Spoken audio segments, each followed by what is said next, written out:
अस्सलाम वालेकुम।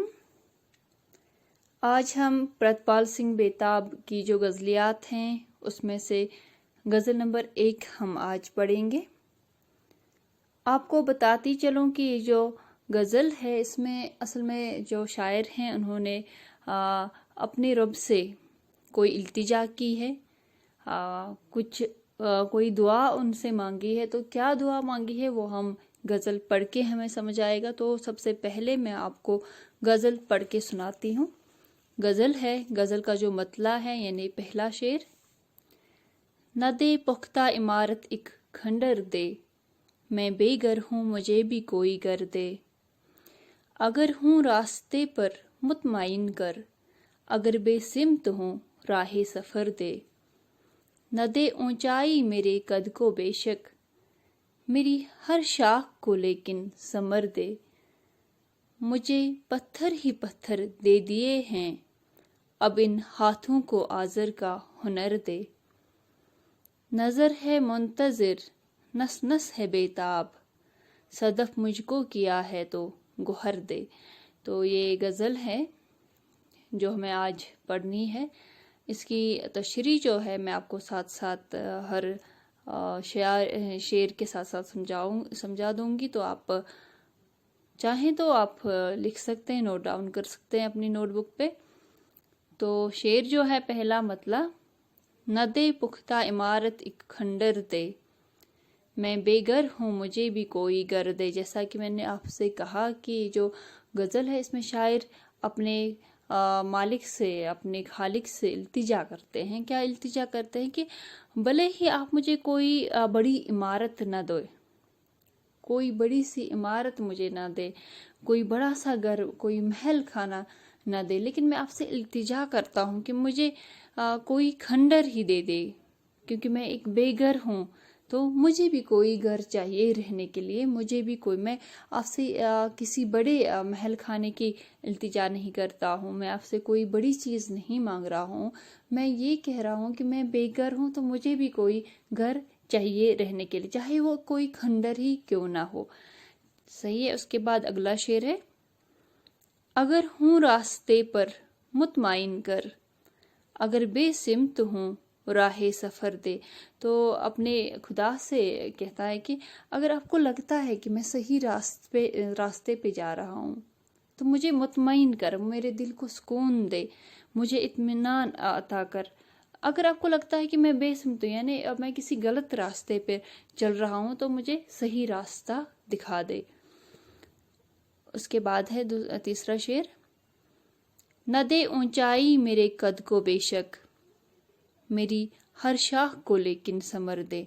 तो अल्लाह से दुआ मांगता है कि भले ही मेरे कद को आप ऊंचाई ना दो, यानी भले ही आप मुझे कोई बहुत बड़ा आदमी ना बनाओ, कोई बहुत बड़ा अमीर आदमी ना बनाओ, लेकिन मेरी हर शाख को लेकिन समर दे, मेरी हर शाख को समर दे। मैं लेकिन मुझे ऐसा बनाओ कि मैं किसी के काम आ सकूं, मुझे समरदार बनाओ, मुझे किसी काबिल बनाओ, मुझे ऐसा बनाओ कि मैं लोगों के काम आ सकूं, मैं उनकी ज़रूरियात को पूरा कर सकूं। उसके शेर है, मुझे पत्थर ही पत्थर दे दिए हैं, अब इन हाथों को आज़र का हुनर दे। तो इल्तिजा करते हैं अपने रब से कि अगर आपने मुझे पत्थरों से ही नवाजा है, यानी मेरे आगे पीछे पत्थर ही पत्थर है, मुझे खंडरात में ही बसा लिया है, तो अब ऐसा करें कि मेरे हाथों को ऐसा हुनर दे कि मैं इन पत्थरों को तराश कर अपनी ज़िंदगी जो है वो गुजार सकता हूँ।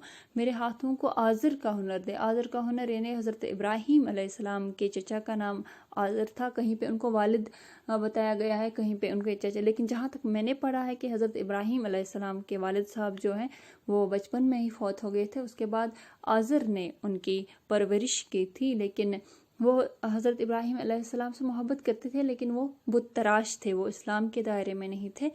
तो वही वो पत्थरों का बुत तराशते थे। तो वही यहाँ पे शायर ने अपने रब से इल्तिजा की है कि मेरे हाथों को भी वैसा ही हुनर दे ताकि मैं इन पत्थरों को तराश कर अपनी ज़िंदगी, अपनी रोज़ी रोटी कमा सकता हूँ। ठीक है। उसके बाद अगला शेर है, नज़र है मुंतज़िर नस नस है बेताब, सदफ मुझको किया है तो गौहर दे।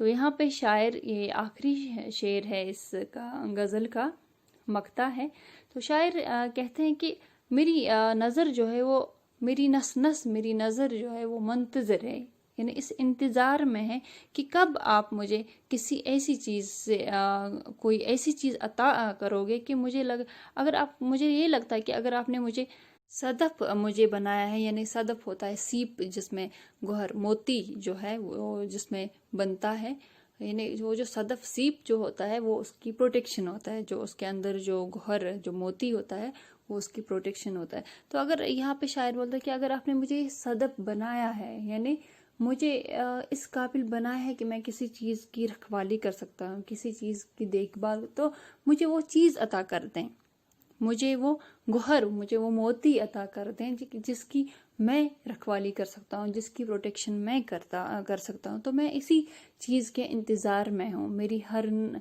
رگ رگ، میری نس نس جو ہے، میری نظر جو ہے وہ اسی انتظار میں ہے کہ کب آپ مجھے کچھ ایسا عطا کریں کہ جس کی حفاظت کر سکتا ہوں۔ تو اس کے ساتھ ہی ہماری جو ہے پرتپال سنگھ بیتاب کی غزل نمبر 1 وہ مکمل ہو گئی ہے۔ انشاءاللہ ہم دوسری غزل پڑھیں گے آگے۔